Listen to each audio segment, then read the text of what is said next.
உடனே வராது. Hi friends, இப்போ நம்ம வந்து நோம்பு திறக்க போகிறோம். சரியா? இப்போ என்ன நடக்குன்னு பார்ப்போமா? என்ன வச்சு திறக்க போகிறோன்னு. இது ரோஸ் மில்க்கு, இது அது தர்பூசணி, தர்பூசணி, அது பேரிச்சம்பழம்,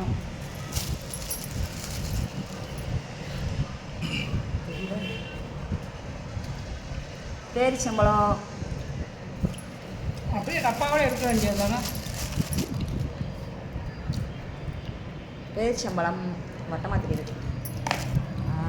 இது வடை. பார்த்தீங்களா? வடைக்கு சட்னி, புதினா சட்னி, வடை சட்னி, கொண்டா சட்னி, புதினா சட்னி, நோம்பு கஞ்சி, புதினா சட்னி, நோம்பு கஞ்சி. இரு வரேன். அவ்வளோதான். ஓகே, இன்றைக்கி நம்ம நோம்பு கஞ்சி இதுதான்.